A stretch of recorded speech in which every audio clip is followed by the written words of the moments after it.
Channel 31 wishes to advise viewers that our next program is classified MA and contains medium-level coarse language. Repeating, our next program is classified for mature audiences.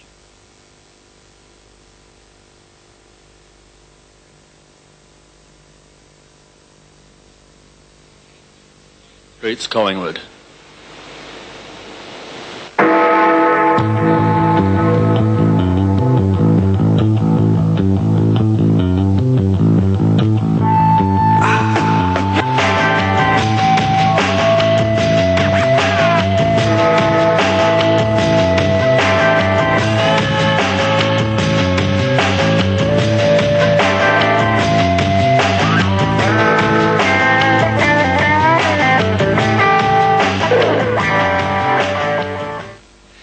It's Monday night, it's The Peel. I'm Ralph McLean. You're watching Blah Blah Blah on Ben TV, Melbourne's gay, lesbian, bisexual, transgender television group. Ben TV proudly brings you this show with the support of The Peel. We're not drinking now, but we might have a drink later on. Tonight we're going a little bit out of key and a little bit out of real world politics issues in the gay, lesbian, bisexual and transgender community, and we're going into cyberspace and our sibling, sister, brother program, SQUEAL. Tonight we've got 5 guests and a regular. I've got our regular Drew. You're not being street trash this week, are you, Drew? I feel a bit trashy tonight. You feel a bit trashy, but only a bit. After last night. I'm off the wagon. Off the wagon, okay. On my right, we've got James Scurry from RMI TV. James is... what are you, James? Production manager with RMI TV. And we've also got Dave Truman. Dave is coordinator, instigator of Q Melbourne. Moderator, okay. We may or may not have moderation here tonight on Blah Blah Blah. We have not just one, not just two, but 3 glittering stars from SQUEAL. We've got Steve. Steve Anderssen is the executive producer in the green. We've got Paul Eglinton. I can even spell Eglinton now too. Welcome, Paul. And we've got SQUEAL's favourite drag queen, I think, Tabitha Turlington. I should have brought a dictionary today. Why? Oh, his big words are flying around just everywhere. Oh, no, don't be silly. We'll get rid of them by the time you finish. It's all right. Now, what we're talking about tonight is squeal or screech. Well, you could say squeal or scream, squeal or cringe, but essentially it comes from a sort of j'accuse from Dave Truman in an email mailing list called Queer Melbourne or Q Melbourne. Now, Dave, explain to us what Q Melbourne or Q Melbourne News is all about. How does it happen? What's out there in cyberspace? Okay, how Q Melbourne works is that various people that have access to the internet become subscribers to a one group or an e-group mailing list, which means that all the... so they get messages each day? They do indeed. They can submit messages which are then recirculated amongst the group. And it's a message exchange service. Also, so it's a bit like notes at the back of the classroom in school. Oh, we take it a bit more seriously. How is it more serious? It's seen as it was originally, its inception was that there was some dissatisfaction with what was then MSO and brother-sister, and the founder of it believed that there needed to be an alternative news service in Melbourne. So the founder was a ratbag? I've never met the man, so I couldn't tell. Oh, really? That. Okay. I took it over some 6 or 8 months after. So they were pissed off with MSO and brother sister for being what? Too establishment? Perhaps a little too establishment. I get the impression that perhaps that they the items of news that were being missed that they felt that MSO and brother sister should. What are some examples of items of news that they missed? Well, I don't actually know, Rob, because I wasn't there at the time. I Okay. took over sometime later. All right. Well, since you've taken it over, what do? You sit in Basically, cyberspace and say yes or no. You can circulate that message or not. Yes, we. So you censor. You censor what people want to put. No, we call it moderation. We have some simple rules. Rules. Okay, we've got rules. What sort of rules have we We got? have rules. You can't. They're the same as your medium here. You can't slander people. You can't libel people. And we ask that the statements aren't inflammatory. Okay, now that's a really good start. Now, inflammatory. How do you characterise your original email that you penned, or rather gave good keyboard with, in relation to SQUEAL? You sat down Monday night innocently watching Channel 31, as we all are, watching SQUEAL. Now, what was your reaction? What did you say in your email? Well, firstly and foremostly, I'm not a regular watcher of Ben TV. Oh, come on, Dave, you will be, though. I've learnt that perhaps I ought to. Now, what was your reaction? Well, I was channel surfing, and that was my point. I was sitting out in my suburban home, channel surfing, flicking through the channels, and I happened to come across the SQUEAL program on Channel 31. And as I said in my email, I stopped for a moment because the thing that drew my attention was that Melinda Edwards was on it, the police gay and lesbian liaison officer. Now, we should explain your connection with the police. You don't have one anymore. No, I'm retired. You're a retired copper. I am.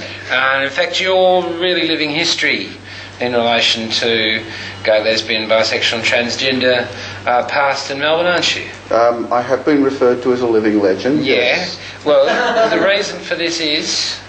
What happened? Well, I was probably the most senior openly gay member of the Victoria Police for quite a number of years.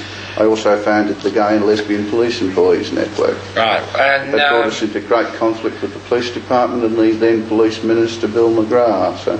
And Bill is fair. It's fair to say is a nice country bloke, but you wouldn't say that he knows much about pufters and dykes. Well, I always loved. Let alone drag queens, Tabitha. I always loved the way the former Premier, Mr. Kennett, referred to him as a man's man.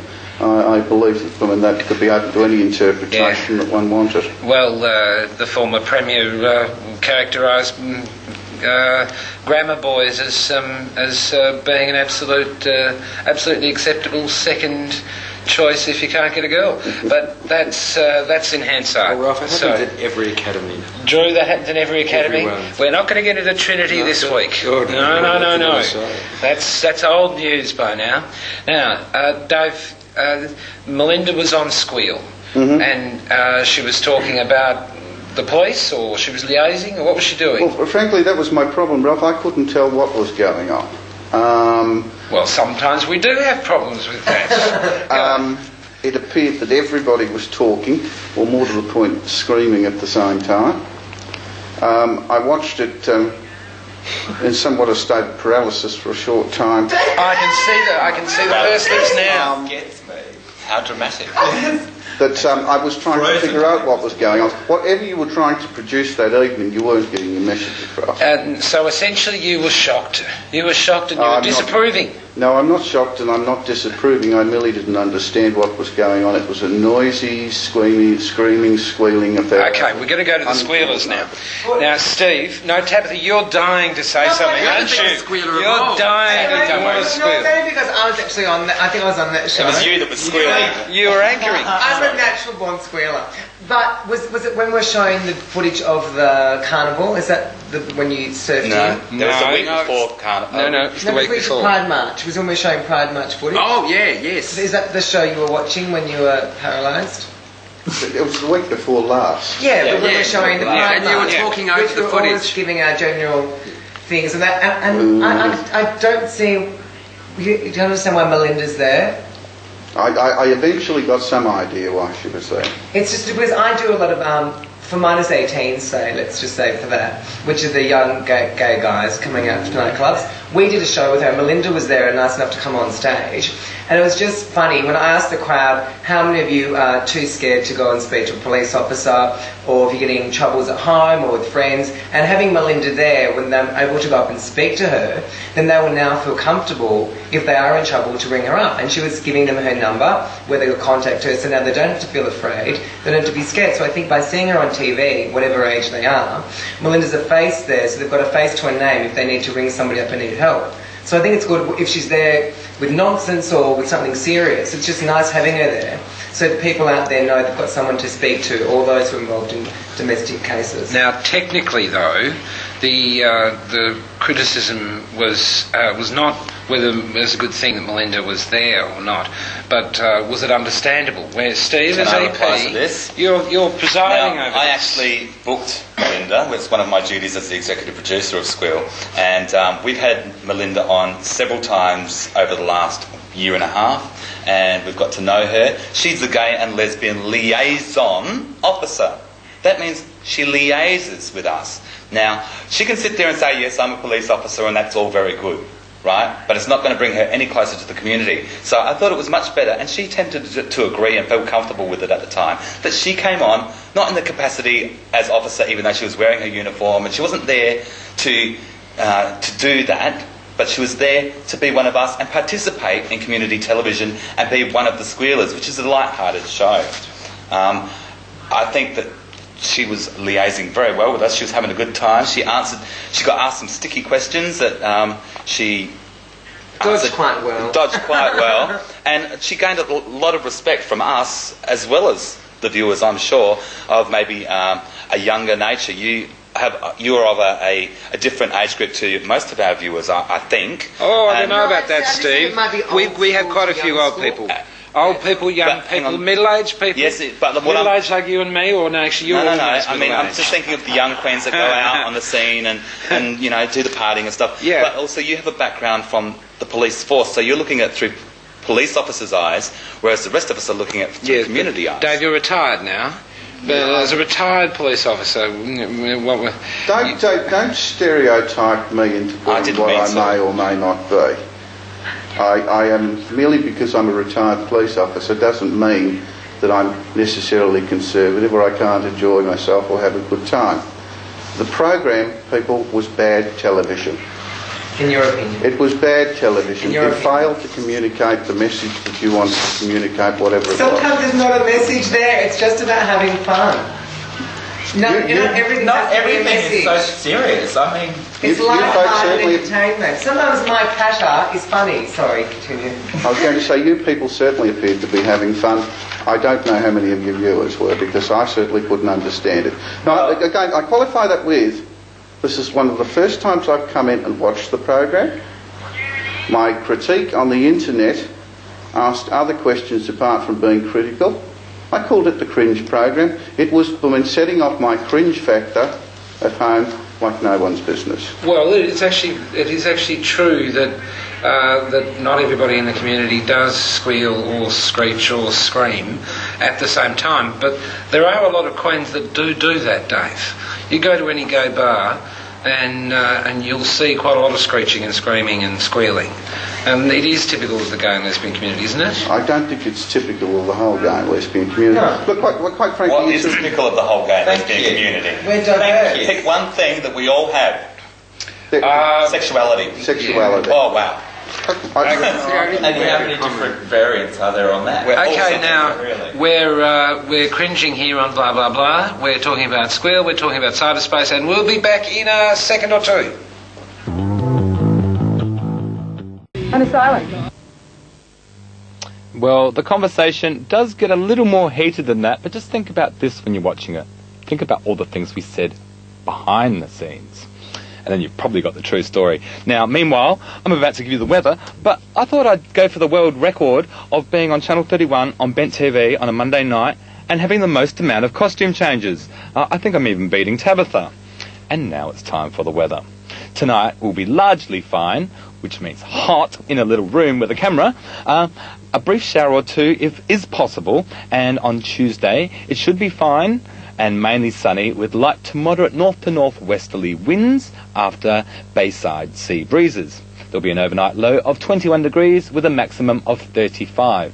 On Wednesday, it'll be minimum of 21 and a maximum of 33, and there'll be an afternoon cool change, which I'm really looking forward to.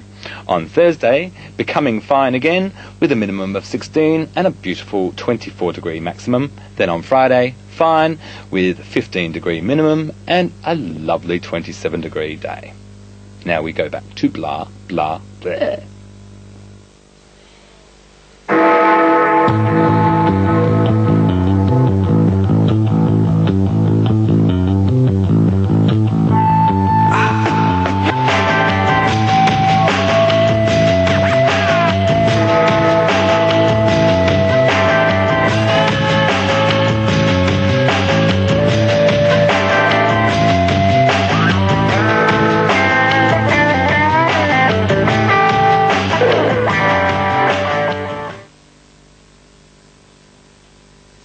Screeching, and we're talking about, I guess, the representation of gay, lesbian, bisexual, transgender people on not just community television but in the media more generally. James Scurry, you're involved in IMITV now, but you've watched Bent TV and our ilk for some time? Yeah. What was your reaction to SQUEAL when you first saw it? Were they talking over each other? Were they being screaming drag queens? Well, I think that's the style. Tizzy queens. That's the style of programming, Ralph. I mean, you can't really have a show called SQUEAL and have it sort of all formal and you know, quiet. That's the general idea of the show. But I find making TV, one of the problems is appealing to many demographics, sort of thing. It's hard to do. So I don't know. You can't have everything in one show. You can only have a certain sort of theme. Do you get it? You're not a screaming queen. Well, today you're not a screaming queen. Not tonight. Maybe later. Are you comfortable with lots of screaming queens around you? Yeah. I think it's great. Just the gay scene, like you said, is full of that sort of thing. Not to stereotype, obviously, but it does represent a large proportion of the gay community. Just the clubland, don't you think? Because that's the most visual part of the gay community. Yeah. But there are other elements to the clubland. I mean, not everybody out on the scene is. But I do think it is a necessary part of the gay sort of community. What, drag queens and drag kings are a necessary part? Why are they necessary? They keep the atmosphere, I think. I mean, I'm not really too sure how to phrase this, but they provide a certain sort of identity, I suppose, maybe for the gay community, and I think that it is a very positive one, and it's kind of just tongue-in-cheek and a bit of fun. But what's positive necessarily about that? I mean, Tabitha's entertaining because she actually hides her intelligence with some of what she says and how she says it. You know, and she is actually not just a dumb drag queen. She is actually Toby, who's an intelligent human being who likes to get dressed up in dresses and long boots. Very nice boots today, actually, Tabitha. Nice boots. Now, the use of camp humour, I guess, is important in terms of the gay community traditionally, not so much in terms of lesbians, and let's not go into bisexuality for the moment. I mean, Tabitha, you know, you're in a community of drag queens that includes some real dumb bunnies that don't have anything to say, that are just froth. Would you would defend their right to get dressed up? Everyone has a right to do it, of course. Yeah. But they're not typical or even interesting just because they put a dress on. Well, of course, in everything, some people are quite good at what they do, some are crap, but it's what they're getting out of it from each level. Do you know what I mean? So they might just enjoy that and running around being stupid. Like a queen might want to be a muscle mare, or you might want to be a big limp-wristed faggy running around the club going, But that's just what it is, do you know what I mean? So, well, what about Miss Shitty one? Shocking. Miss Shitty, yes. Psychiatrically ill. Miss Shitty, this is another alter ego that we have in the room. My character. What would Miss Shitty be saying if she was sitting with Dave, personally watching Squeal? And the cyberspace is basically, I mean, how do we know that these people are real anyway? Thank you. I mean, who are these fucking people that send emails? Are they coming from the Outlook Cafe, from any fucking cyber cafe? It could have been done by the same person. You just don't know. Now, you don't know. Yeah, we're talking about these people. I'm the devil's advocate, by the way. You did your original email message, but there's been the odd message since. There's been more than the odd message. Well, how many messages has there been about this issue of whether Squeal are froth or not? Well, there's been well over 100 messages on Queer News Melbourne. So how does that compare to other issues? Well, it's probably the second most spoken about thread of messages that we've had on Q Melbourne since its inception.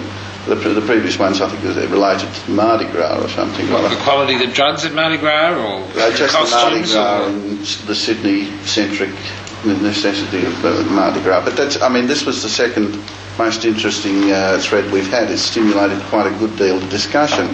What sort of discussion is that? Well, basically along the lines, a lot of people had fairly strong opinions. It was apparent. I have to tell you that they went. Most of them were supportive of my criticism. Why didn't they come in? I'm here. You should have brought some more in. Well, we want to get Dave in here. That's true. We did invite one of the other key contribitors, but didn't get a response. So you're right, Drew. He may just be contributor. He might not be real. I've played it. Might be somebody with a different name. You've played around in cyberspace. There are no boundaries. None whatsoever. Well, no, Dave has a boundary in Q News because Dave is a moderator, and he will stop some messages. You said because of libel or slander. What about if you're not sure whether somebody's real or not? Somebody's got a real name.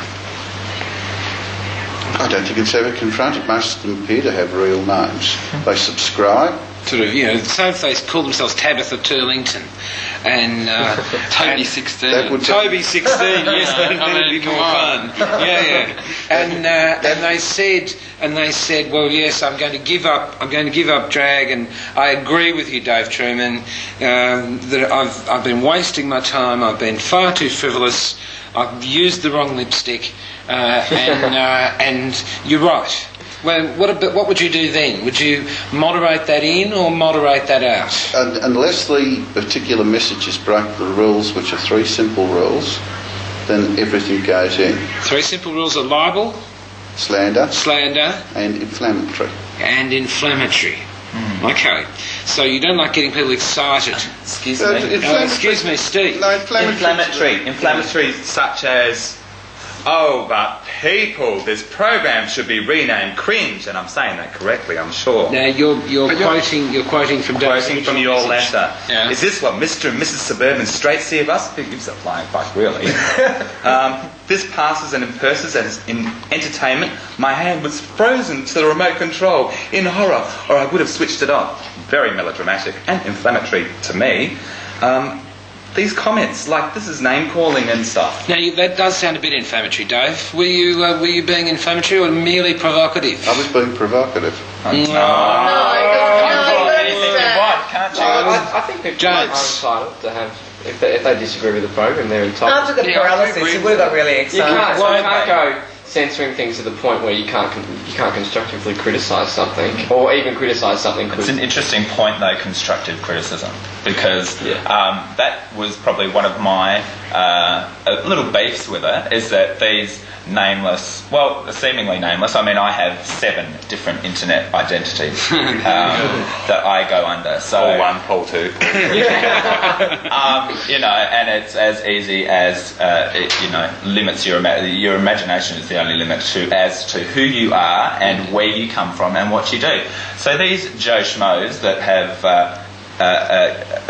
written these emails in, which once again none of them apart from yourself has turned up either at the production meeting last Wednesday that they were asked to come to, or to here today. So Actually, it's obviously interesting. no balls It's to interesting on the stand up behind their faceless comments that they made on an internet page. It's interesting on the net that there are very few drag queens on the net.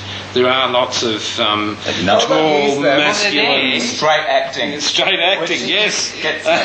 Straight acting. Acting straight. Now, one of the other things that I just wanted to... I've sat with a dictionary all morning this morning, which was quite an interesting See, thing Tabitha, for me you to didn't do. need to bring your dictionary forward already. I looked up squeal in the dictionary, and it's to utter with or produce a loud, shrill cry or sound. So anyone that would actually see the name of the program, what's the definition of scream? would know what that they would have in front of them.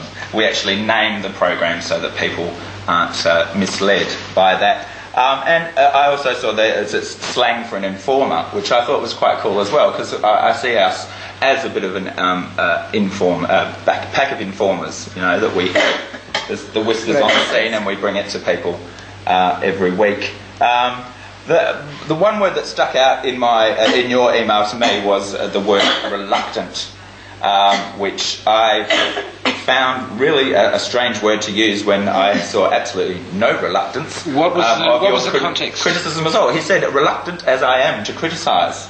And quite frankly, I don't think that there was any reluctance to criticise. And really, I have a problem with hypocrisy and people having opinions about things that they have either never watched, never tried, never seen, never tasted. You can't label that as an accusation of Dave, because he did sit down and watch once, and he did.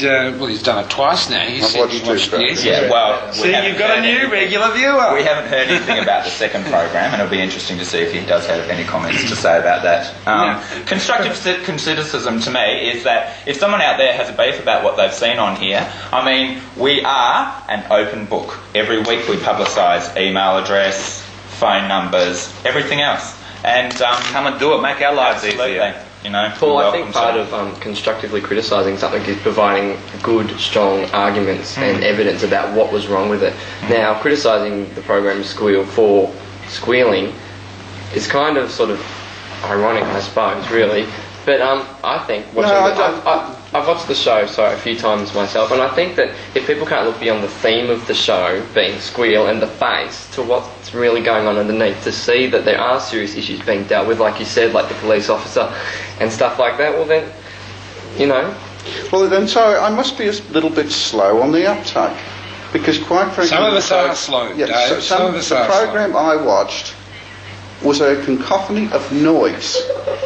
Well, sometimes our audio is better than others, of For course. 40 minutes, That's true. I couldn't figure out what you were all going on about. Get subtitles done. What did I just read out what the definition, the dictionary definition of squeal is. Now, Paul, that's really what the program was Dave, called. that's really important, but we are at the end of a segment of blah blah blah. I'm actually wondering what blah blah blah's telescopes as a name for a show, but I'm not going to wonder now, because we've got a break here on Ben TV on blah blah blah on Channel 31 Melbourne.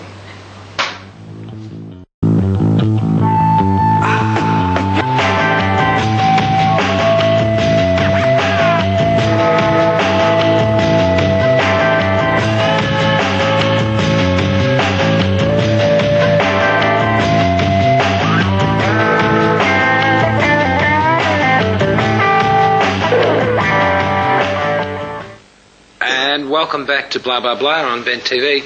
We're squealing, or maybe we're screeching here on Blah Blah Blah tonight.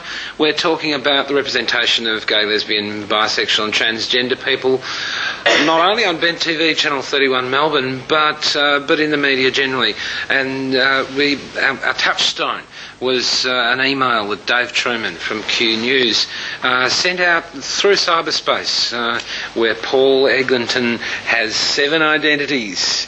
And I'd love to know which of the 7, Paul. We'll get onto that later. But Dave, let's go back to your suggestion. Say there's 4 million people in Melbourne. How many gay, lesbian, bisexual, transgender people have we got? That would give you, if you go on the 10%, it would give you about 400,000. Okay, 10% more bisexuals. Well, if you were Kinsey, I think you'd probably say more like 33%, but let's go with 10%. Okay, that's 400,000 queer or bent people in Melbourne. That's an awful lot of us, isn't it?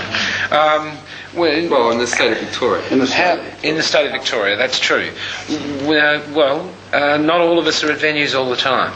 Well, that's my point. As I said, if you opened every one of the venues up tonight, every place that are considered venues and congregating places for GNL people and the wider community, stripped them all naked, covered them in butter and shoehorned them all through the door and laid them end to end, you will still only get about 10 or 15,000 of those people but in it's there. Monday I'm night. not sure. No one goes out Monday night. I'm actually not sure why you'd strip them naked, strip us naked, and put butter on us. This is a fantasy, isn't it, Dave? Let's set that aside. That's stereotypical. Let's leave my bedroom for a moment. But what I'm saying is you only get 10 or 15,000. They are the same people that go there usually each week. You get a few blow-ins coming in and out, but they're basically regulars to their favourite venues. I've always asked the question, and I continue to ask, what are the other 390,000 doing? Watching Bent TV and working out what we do in venues. No, sitting at home channel surfing like I was, and then they were confronted by the representation that they saw on SQUEAL 2 weeks ago. Okay, this is where I'm going to pick you up on representation. Now, a representation is someone that symbolises or depicts or portrays certain characteristics that are specified qualities for that people. Now, I have never, excuse me, I'm talking, you've had your say, it's my turn. I have never, ever put my hand up and said that I represent anyone in this community apart from myself. So, I think that shoots that right through the head to start off with. Not one of the people apart from guests that we've had in that have been representing specific community groups within our gay, lesbian, transgendered, bisexual community have been representatives. We are gay people, lesbian people that come in here, give of our own time with, you said limited budget in your email, no budget whatsoever, and produce what we enjoy producing and also what we think may be informative to the average. And that's another word that was bandied around in there as well. I have never in my life wanted to be average. And how do you find someone average in a community that is as diverse as our gay, lesbian, 400,000 people in Victoria community is? How do you define the average gay person in that? It's a fair point. I'll respond to it. Firstly and foremost, you put the connotation of negative on representation. I said it was a representation. I've said it was bad television. Okay? I said it's bad television. No, you said that you're worried about how the straight people in the suburbs are seeing us as representatives of the gay community. We never said that we're representing the gay community. And quite frankly, I don't want to represent the gay community. I have a problem myself. The thing is that I share a lot of your views, probably, and if you and I sat down together, we would probably agree on a whole lot of other issues. But the thing is, I choose to do it in a helpful way, not a negative way, as I see that what you've done. James? I think the problem with making television and trying to, like I was saying before, trying to create it for an audience is, if you're creating it for an audience, then sometimes you're doing it for the wrong reasons. You should be doing it probably for yourself or for maybe a particular part of the community, but not for an audience. You know what I mean? It's the wrong reason to be doing it. Now, actually, we should ask ourselves why we would have a show like SQUEAL, or blah, blah, blah for that matter, or why you would have Q News. Steve, why do you do SQUEAL? How much time do you spend doing SQUEAL a week? Where do we start? Okay, I've got a list here because I really need help. I've got to write the running sheets. That's several pages. That allocates time to everybody so everyone gets a fair go. I've got to organise the guests, which means ringing them on my own mobile phone at my own cost, giving them a reminder call to get them here to make sure they're here. Actually, in the case of Tabitha, four phone calls and several sedatives. Spend a few hours picking the music. And the limo. Excuse me. picking the music for the show. This is just my effort, and there's like a dozen people at any one time working on any particular show. In this room at the moment there's 15 people, 20. If there's any edited stuff, that needs to be done, and that is torture on a stick, let me tell you. We have to pre-tape performances, we have to edit music, book the guest follow-up calls, running sheets, photocopying them at my own cost again. I buy the newspaper every week, cut out the newspapers, we sit down, we conference, we get there, we work out. On a normal TV show, like on normal television, they've got, okay, let's pick a show, and I'm the host of a show. I've got all week to worry about it. I'm going to be on TV for an hour. I get paid more than the average person, and I've got all week to work out what I'm going to say in that hour. And you've got a team of people. I mean, I myself, I work 50 hours a week as a chef, then come here, spend another 20 hours at Ben TV, as the rest of us do, have our lives, and put in many, many hours. We turn up, we go, okay, what are we going to do? Boom, boom. We don't have the luxury of time.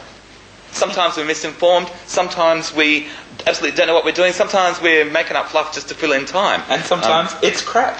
Yeah, sometimes it is. But hey, we're doing it. Where are you? You should be here, sitting on the lounge next to me, giving me a hand, giving Paul a hand. Can I just say and thank you for coming, by the way. Because you're a volunteer, does that mean you can't be criticised? No, we welcome your criticism, actually. I'm not, I really am glad that you started this email debate. I'm not doubting that you all work very hard, but being volunteers doesn't exempt you from criticism. I know, but we're not gods. We're people. We're just ordinary people on the street. Once again, I come back to the point of constructive criticism. Well, I believe, Paul, that the criticism was constructive. How can it be? You don't wish to. As I said, none of you have chosen to take a direct line and constructively and bravely come and email us, write a letter into us, and discuss it. Well, no, you've chosen to start this conversation on a very little, small minority group within a community that actually,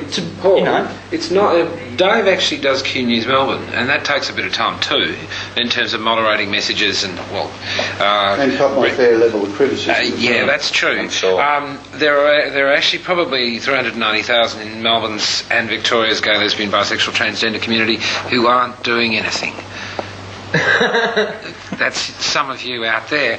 But they don't have to do things. They don't have to do things, Tabitha. Why not? Why wouldn't it be good to take part in the community? Why can't they just live their life? Some of us like doing it, enjoy doing it. Some people are quite happy just to live their lives day to day and do whatever they're doing. If they've got children, if they've got parents they're caring for, or whatever, or if they're just busy at work. They don't have to. Nobody has to do whatever they don't want to do. You only have to do what you want to do. That's why our life is. We're lucky to live in this country. We haven't got the gardening show on Ben TV yet. I mean, we've got Bitch and Kitchen. Well, I might grow a beard and do we do that as we well. haven't got a leather show on. We haven't got lesbian bike riding show on. We haven't got needlepoint geriatric dildo making I mean, how do you represent? How do you represent our gay community? SQUEAL next week, dildo mate. Oh, sorry. Can I read you our mission statement? Okay, why are we here? Why are we here, Steve? The Bent TV mission statement: to put queer faces on television, to create television for and by the queer community by encouraging and involving the GLBT and allied communities in the creation, production and broadcast of TV for both the particular interests of queers and the wider interest of the general viewing public. But that does not mean that we are for the straight people. We love you watching straight people. We love you seeing into our little world. But this is particularly for the gay people and the lesbian people and the bisexual people. If you happen to learn something about us, or it enables you to come out, or you learn of a group that you didn't know was in existence, that's a bonus, and we are happy that we can help. But this is not specifically for the straight community. And in your email, you're worried of what Mr. and Mrs. Straight, average suburban person is saying of us. Well, I mean, it's not just bench. You actually talk about something like The Age. They do, exactly. They see it on mainstream media. The Age I mean, they're the ones that we should be having a go at. Well, mainstream media. And also, the other thing is that, from my point of view, and being a member of Bent TV is about helping other people and, encouraging other people to not only come on and be part of our group, but encouraging them to be parts of other groups as well, which I don't see any encouragement coming from what you and part of arranged here on criticising something is not bringing up the problems, but actually providing solutions. Some solutions to the problems. You may have realised that it's not because you've come along, and this is going to be the 45 minutes of really exciting television for you next Monday night when you are frozen to your remote control, quote unquote. Haven't made that commitment. But it's not sure easy. you'll watch yourself. It's not easy to overcome your nerves and talk confidently to the camera to those 100,000 people out there that are watching us. Hi. It's not easy. It does take some work, and you've got to be able to not watch yourself on TV for a while and accept the fact that you're not as pretty as you thought you might be, and you're not as smart as you might be. And Steve, none of us are as pretty as we might be, and none of us have got as much time as we want to be. I am. Except Tabitha, of course. I am. I've never seen you out of drag, though, Tabitha. It's even better. Is it even better? Okay, right. Well, all right. We are running out of time. I'd like to remind you of the Ben TV contact details, which hopefully will magically come up on our screen because of our up-to-date equipment. And yes, we are quite happy to accept donations for the Ben TV auction on March the 18th at the Gay and Lesbian Street Fair. The contact details are PO Box 1414 Collingwood 3866, and of course we haven't got time for those yet. If you want to phone us, it's 949475. The web address is http://switch.to, that's TO/Ben TV, one word, no underscore, no space. Well, we're also in our own e-group as well, and that's groups.yahoo.com/Ben TV, one word, no underscore, no space. Ralph, Steve, if you really want to give them something to really make it a grabber for the show, Tabitha, crutch shot. This program is proudly brought to you by the Peel Dance Bar, corner of Peel and Wellington Streets, Collingwood. Well, there you go. We had our say, and I am so over that subject. Look, I've decided to our critics, do what you want, that's fine. If you're not helping us, then have your opinion. To our fans, we thank you. Keep supporting us. We'll keep on trying to support you. And to Dave Truman, thank you so much for coming on that show. You sparked a debate that we all really enjoyed getting into. Now, coming up next, we have a show called 25 Frames, and this week... and God, she steals the show. We may as well have all just gone home because she was so good. But we didn't. We stayed around to interview...